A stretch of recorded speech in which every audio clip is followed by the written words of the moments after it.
push that came really late. And wasn't even supposed to deal all that much damage. Was supposed to force out a few units. Second game was a little bit more standard, I guess. But Oz making the mistake of letting some lings into his base, forcing the game to go really long, which let Zenio do basically whatever the hell he wanted. And then some sloppy engagements. And 30 minutes later, we have Zenio tying up the series. Entombed Valley is where we will decide the victor in this series, and I think it's going to be the guy that makes the least amount of mistakes. That's often the case in StarCraft 2. Unless you would suggest yeah, that one race is overpowered. I mean, sometimes you watch these games where both players just look like they're doing everything right. No, that's true. That's true. That hasn't been the case these last two games. No, even though it's awesome to say this is the best StarCraft we've ever seen, but nah, we would be lying. But of course, man, we do still have two great players on our hands. Fnatic Oz is our Protoss player on the right top side of this map. And Liquid Zenio is our purple Zerg spawning in the right bottom side of this map.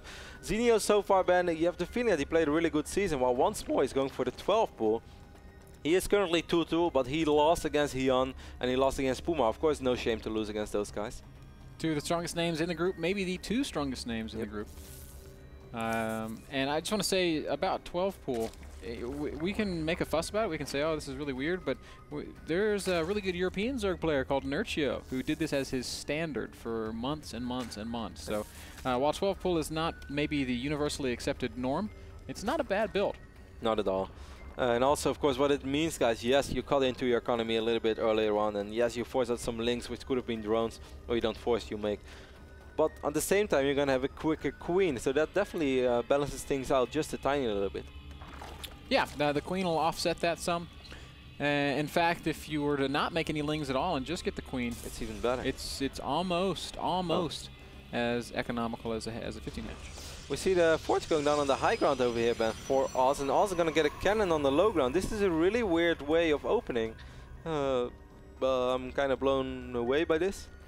What is he going to do? How's he going to make this? Because imagine if just links, like 6 links, run over here. And they try to enter. Was Oz going to cannon rush? Was that his like original plan? No, I don't think so. Why would he put the? Because he's been watching a very famous stream. I don't want to say it. You know which stream I'm talking about, then. I actually don't know, but Zenio didn't make that many links. Only 4 links this time, and he's just running around making sure. What a bizarre opening from Oz. Yeah.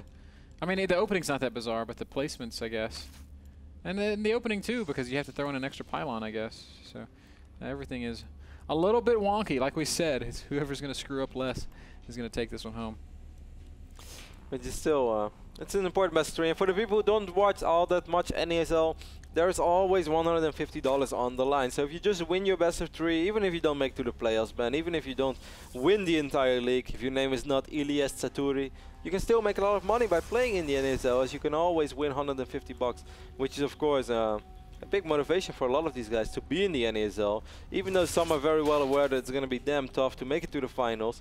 If you pick up 5-6 wins in the regular league, in the regular season, you still go home with a little bit of pocket money. Oz has a lot of probes out on the map. Well, 2 of them, but still, he's got 2 like active probes out on the map, which is a little bit funny. Zenio's seen them both though, and he's going to go hunting with his Zerglings. You know what's also funny, by the way, when you analyze Protoss players, you have these guys who really love Stargate and almost always go Stargate, and then you have these guys who don't like Stargate and almost never go Stargate. I really wonder, like, what's, you know, how people come to their conclusions, because they're all fantastic Protoss players, so you cannot say that one player is more right than the other for why Stargate is a viable option or not. Don't you find that funny? It's like, it really intrigues me. It's a polarizing game. There was a time back in the day when Zerg players were very divided on playing Mutas versus Infestors in Zerg versus Terran. There were some guys, Idra for the longest time swore that Muta was the only way to play ZVT. And obviously we know now that the opposite is he wasn't completely correct. But I mean, people just sort of adopt these philosophies and stick to them. Elfie is a great example. Elfie would swear to you that taking a 3rd base is never a good idea. Elfie would also ensure you that you do never have to rush with 2 base pressure. Execution is much more important than the time when it actually hits. A 2-base attack at 27 minutes can still win tournaments. Can still knock out the best player in Europe, or the 2nd best. Oh man, that's awesome. So it's so funny how everybody has their own take on this game, and that's why like reading forums is always funny, because some people, they swear on being right or wrong. Also is going to warp in this pylon, by the way, in a very obvious spot. Zenio is going to see it. This is a very similar opening to what we saw in game number 1. 4 gates, but also with the Robo. This time, however, Ben, he did not perhaps forget, I don't know if he actually forgot it the first time or not, to research +1. So it's going to be harder for Zenio to deal with this. One Stalker, a little bit surrounded, is actually going to be microed away safely. I feel the roach shot a little bit quicker this time, though. As 4 roaches are already in production, 5 roaches right now. A few of them are going to spawn over here. Great positioning on this Zealot. He's going to get so many Zergling kills, and then 4 more Zealots warped in. These rocks still separating the third from the natural. This is bad news for Zenio. Well, the first 2 roaches pop. He's got to kill this pylon, Kevin. And not just that, he's going to have to micro really well. Although this is not how you want to micro your roaches, Ben. Look how much damage they took already from these Zealots. Drones are going to have to get in the mix, I'm afraid. No, that's not going to happen either. Zenio's really trying to hang in there. Queen pops out at a fantastic time, and Oz has stopped warping in reinforcements, so I guess he feels like... Beautiful micro after all by Zenio. He took a lot of initial damage, too much perhaps, but at the end of the day he kept his roaches alive, and it doesn't matter if your roach has 1 HP or 120 HP. If you keep it alive, it can still shoot, can still deal with the Zealots. So despite a sloppy start, Zenio dealt with that aggression excellently. Again, Zenio showing us something that he's a little bit known for, going back to Hydralisk tech. He's going to really like Heart of the Swarm, Kevin, where you can get that Hydra speed upgrade. Although after playing some Heart of the Swarm, I'm not sure that it's even that. Yeah. I mean, Colossus are still... If it was on layer tech, it would be awesome. Yeah, that would change the game. That would really change the game. But by the time that the Zerg has Hive to make speed Hydras, you're still going to have Colossus. I feel that it's much more of a reinforcements thing. When you have a big fight, your Corruptors take out perhaps the Colossus, or your Roach Hydra army takes out the Colossus because you use Viper and you use Joint or Abduct. Yoink? Yoink. Yoink. No. If you use Adopt and then reinforce with Hydras, and if they have speed, that might actually be massive, but yeah. Going straight up Hydras and just sitting on them, I still don't think that's going to be very strong. While the Hydra Den has been placed, no grooved spines upgrade, no Hydralisks actually having been produced, and in fact an infestation pit has gone down. So again, I feel like this was just a what if Hydra Den, what if there's an immortal push coming behind this. And in this case there was not, it was in fact a 3rd base. Of course, Entombed Valley, one of the best maps for Protoss players to go up to those 3 bases. This is the wall of that you want to have, guys, the 3 gateways, and you can always put a cannon behind it. His cannon is kind of far away, which I think it would have been better if it was a little bit closer, but it doesn't really matter, as it will still take out links the moment they start working on these gates. One of the difficulties of Zerg players against Protoss on Entombed Valley is just what we're seeing here. Once a Protoss player has 3 bases, there's virtually nothing that can be done about it. You can maybe do some harass if you go Muta, but you are never ever going to successfully attack up a ramp into a defending Protoss player. So that means Zenio really has only one choice, Kevin. He doesn't have Mutas, so he is in fact going to go take a 4th. But he is going up to Mutas, despite already researching Vanishing Lands, so I'm not sure if we are going to see those Mutas, and even if we are going to see them, I'm not sure how effective it is going to be, as Blink is already halfway done, so it's going to be a lot easier. I think this is more a spire of, in case Colossus come out, I am able to make Corruptors. Yeah, I feel the exact same way. Of course, 5 Infestors just being produced. A little bit surprised that Hive hasn't started yet, but maybe Zenio just feels like he's not quite ready economically for that. Making more Infestors perhaps worried about that strong 3-base Protoss push, which we see so often on Entombed Valley. For the people who just tuned in, both Ben and me predicted Zenio to win the series, as we always make predictions for every single game. But I'm starting to feel a little bit worried about this, certainly after these good force fields here by Oz. This is not a fight you want to take Zenio, and Zenio ends up losing a few roaches. I'm really starting to dig Oz's position, Ben. I feel like everything is going quite well for him. I think his minerals is a little bit high. He should have been able to take better care of that, as he also has quite a bit of gas. But yeah, the moment you are working on 7 gates, it's not very hard anymore to spend your money. And he's getting more gates. Ugh. 141 supply to 141 supply. First Corruptor, Kevin, in production. Yeah, Zenio loves to make 1 Corruptor. It's precious. It's not a mothership, Zenio. Somebody needs to pass him the memo.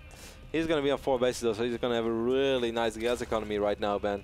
This is the moment where Andre sits up in his chair and he's like, oh, look at all that gas. But I'm not sure if it's going to be enough. It's a scary looking push, man. Yeah, I think it's a super scary looking push.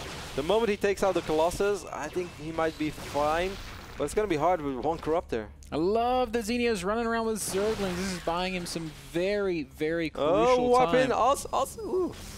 Wow, Zenio, if you would only run into the main base, he would have been able to deal so much damage and stall for so much longer. Don't you think so? Yeah, but I mean, same thing we always say, if only he knew what we knew. Yeah, that's true. Had no idea what was waiting up at the top of that ramp. This push is finally bearing down on Zenio, who is only at 140 supplies still. I don't know how in the world he's ever going to stop this. Me neither. I mean, he's going to... I think what he's going to do is just make only Corruptors right now. So he has 4 more Corruptors in production. Trying to buy time with Fungal and then use the Corruptors to take out the Colossus. But I think that the Stalker Focus Fire should be too strong. I think the Corruptors will die before the Colossus will die. And there's no Hive, there's no Greater Spire, so even if he does kill the Colossi... Nice blink here. The Corruptors are going to be wasted supply. That's a great blink right up into the... deep into Zenio's territory. Oz is 50 supply ahead, Kevin. This is not an army that Zerg can kill.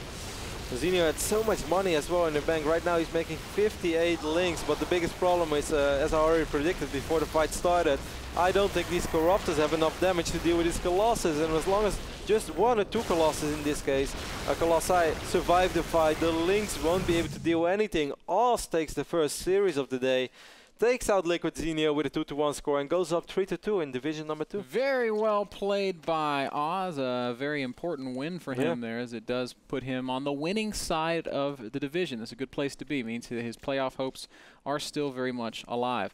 Game was brought to you guys by Squarespace. Build your own website. Once more slightly unorthodox game though. Sorry man, go ahead.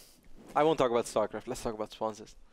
Everything you need to create an exceptional website, those tools available for you guys at nasl.tv/p/Squarespace. I giggle because I was having this conversation with Morgan today, and we were talking about sponsor reads. We were going to actually record a bit for some of our sponsors.